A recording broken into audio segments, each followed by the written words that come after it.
You're watching South Asia Newsland, and here are the top stories we are tracking for you on Wednesday, the 16th of July. India seeks unflinching stand on terror at SCO. Jaishankar flags Pahalgam attack. Court tells Pakistan government to form commission to probe misuse of blasphemy law. And India urges Bangladesh not to demolish Satyajit Ray's ancestral home.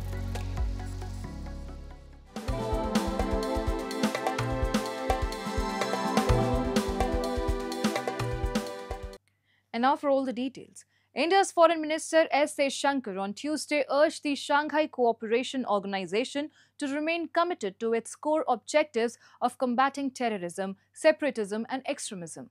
Speaking at the SCO Council of Foreign Ministers meeting in China, Jaishankar referenced the recent Pahalgam terror attack, calling it a deliberate attempt to disrupt tourism in India's Jammu and Kashmir and sow religious discord. He stressed that the UN Security Council had strongly condemned the attack and called for accountability. We have since done exactly that and will continue doing so, Jaishankar said, urging SCO to adopt an uncompromising stance on terrorism. Pakistan's Foreign Minister Ishaq Dar also raised the Pahalgam incident, criticizing its attribution to Pakistan without credible investigation or evidence, claiming it brought both nations to the brink of conflict. Dar called for a structured dialogue to address long-standing regional issues.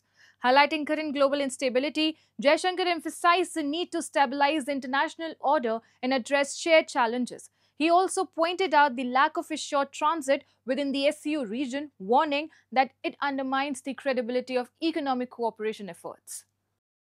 And the Islamabad High Court has told the Pakistan government to constitute a commission to investigate the misuse of blasphemy law.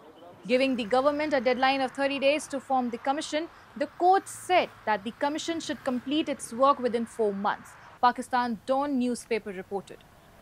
The court also expressed concerns over the disappearance of a woman who is the elusive central figure linked to an ongoing case and of her alleged involvement in trapping those accused of blasphemy. The Sindh Human Rights Commission earlier claimed that the repeated blasphemy accusations based on unverified social media content may provoke violence and destabilizing communal peace. It warned that the spread of manipulated videos and fake screenshots on social media platforms may fuel hatred and must not be used as a tool to settle scores. In Muslim-majority Pakistan, blasphemy laws are outlined in the Pakistan Penal Code, and the act is punishable by death, and even unsubstantiated accusations can incite public outrage, social boycott and mob lynching. Critics say these laws are often misused against Pakistan's tiny minority groups and even sometimes against Muslims to settle personal scores. In POJK, the journalists who dare to report the truth are not just being silenced, they are being forced into economic ruin. With delayed salaries, unaffordable healthcare and growing government suppression, they are fighting a battle for their very survival. I report. In Pakistan-occupied Jammu and Kashmir, journalists face growing threats, losing jobs, facing intimidation and working under fear. Exposing government failures means risking everything, while state-controlled propaganda dominates. Azad Kashmir में print media की जो सूरत हाल ये है कि मुज़फ़्फ़राबाद में मेरा ख्याल है टोटल जो सारे अखबारात प्रिंट हो रहे हैं उनकी जो मुज़फ़्फ़राबाद में आ रहे हैं मार्केट में वो 1000 के बराबर भी नहीं है। इससे पहले ये तादाद जो है 10 से 12,000 15,000 तक थी, लेकिन आज सूरत हाल ये है कि ये 8 से 900 के दरमियान जो है ना ये सारे अखबारात की सर्कुलेशन है। The collapse of print media is not accidental, it's by design. Starved of readers and funds, newspapers rely on government ads, forcing them to toe the official line. Journalists have become expendable.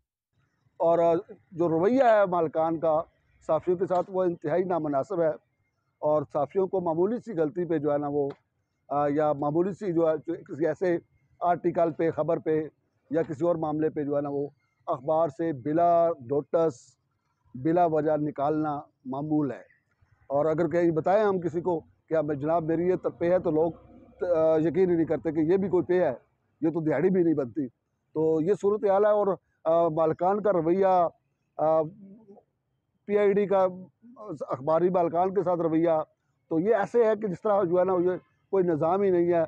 Journalists' struggle reflects POJK's wider crisis: poverty, failing services, and government apathy. With no protection or rights, even the truth has no place to survive. And in one of the most serious data breaches, the personal details of over 33,000 Afghans were accidentally leaked by the British Army, triggering a secret, large-scale relocation operation to the UK. The breach put thousands at risk of Taliban reprisals, court documents revealed on Tuesday after a year-long super injunctions was lifted. The Ministry of Defense released these sensitive data in early 2022, which included details of nearly 19,000 Afghans and their families who had applied for UK resettlement under schemes for those who supported British forces in Afghanistan. The breach was discovered in August 2023 after some of the data surfaced on Facebook. In response, the previous conservative government quietly relocated thousands fearing Taliban retaliation.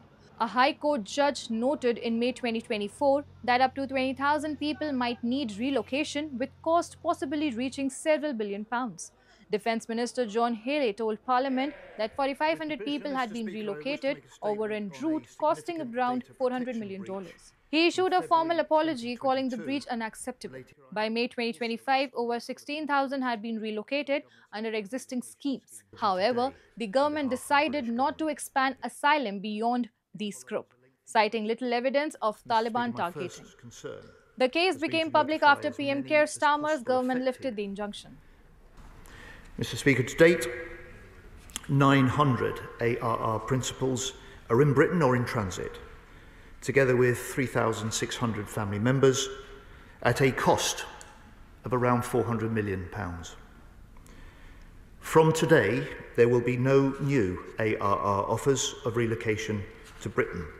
From today, the route is now closed. However, we will honour the 600 invitations already made to any named persons still in Afghanistan and their immediate family. When this nation makes a promise, we should keep it.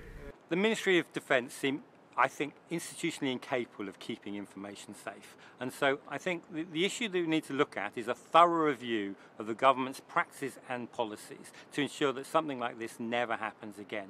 They do seem very laissez-faire with other people's very sensitive personal information. India's Foreign Ministry on Wednesday expressed willingness to cooperate with Bangladesh in restoring the ancestral home of legendary filmmaker Satyajit Ray following reports of its demolition. The residence, located in Mymensingh and once belonging to Ray's grandfather and noted writer Upendra Kishore Ray Chaudhary, was reportedly razed to make way for a semi-concrete structure. India urged Dhaka to reconsider the demolition, citing the building's significance as a symbol of the Bengali cultural renaissance. It proposed restoring the home as a museum of literature and a shared cultural landmark between India and Bangladesh.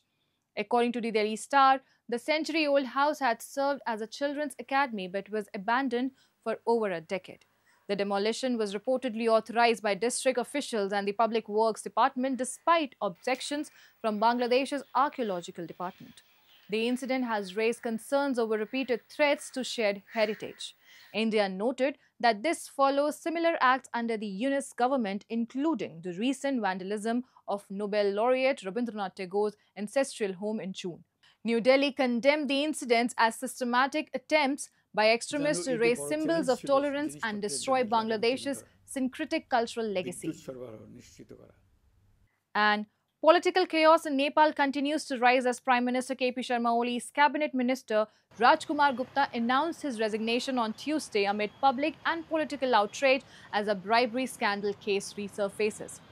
Rajkumar Gupta, the Union Minister for Federal Affairs and General Administration, announced the resignation days after an audio recording surfaced that allegedly captured him accepting bribe in exchange for appointments and land-related decisions.